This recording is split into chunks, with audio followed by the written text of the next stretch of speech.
ભાવનગર શહેરના અલકા ટોકીઝ નજીક આવેલી એક બેટરીની દુકાનમાં અચાનક બેટરી બ્લાસ્ટ થતાં આગ લાગવાની ઘટના સામે આવી છે.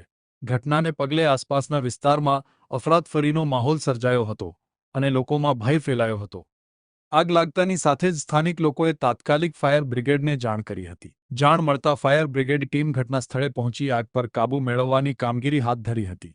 ફાયર કર્મચારીઓની ઝડપી કામગીરીના કારણે આગને વધુ ફેલાતી અટકાવવામાં સફળતા મળી હતી. પ્રાથમિક માહિતી અનુસાર દુકાનમાં રહેલી બેટરીમાં બ્લાસ્ટ થતાં આગ ભભૂકી ઉઠી હતી. ઘટનામાં કોઈ જાનહાનિ થઈ હોવાની માહિતી મળી નથી. જો કે આગના કારણે દુકાનમાં રહેલા સામાનને નુકસાન પહોંચ્યું હોવાનું જાણવા મળે છે.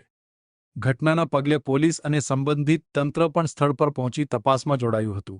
આગ લાગવાનું ચોક્કસ કારણ જાણવા ફાયર બ્રિગેડ અને તંત્ર દ્વારા વધુ તપાસ હાથ ધરવામાં આવી છે. સ્થાનિકોમાં આ ઘટનાને લઈને ચિંતા જોવા મળી રહી છે, ત્યારે તંત્ર દ્વારા પણ સલામતીના તમામ પાસાઓની તપાસ કરવામાં આવી રહી છે.